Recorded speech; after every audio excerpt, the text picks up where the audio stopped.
এটা কথা কওঁ শুনা, তোমাক যদি কোনোবাই সঁচাকৈ ভাল পায় তেন্তে তেওঁ তোমাক কেতিয়াও অজুহাত নেদেখুৱায়, কেতিয়াও তোমাক একো কামতেই নোৱাৰো বুলি নকয়। তেওঁ তোমাক যিমান পাৰে সময় দিবলৈ চেষ্টা কৰিব। কেতিয়াবা কাজিয়া লাগিলে ভুল তোমাৰেই হওক বা তেওঁৰেই হওক, ক্ষমা তেওঁৱেই খুজিব।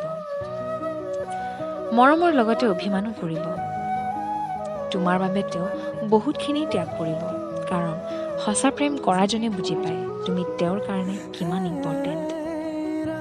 আৰু যদি কাৰোবাৰ তাত এইখিনি গুণ দেখিছা তেন্তে তুমি বুজি ল'বা যে তেওঁ তোমাক সঁচাকৈ ভাল পায়, তেওঁ তোমাক কেতিয়াও বিশ্বাসঘাতক নকৰে।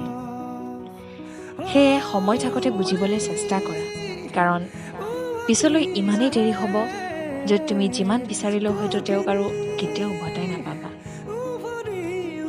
সেয়ে সময় থাকোঁতে বুজিবলৈ চেষ্টা কৰা।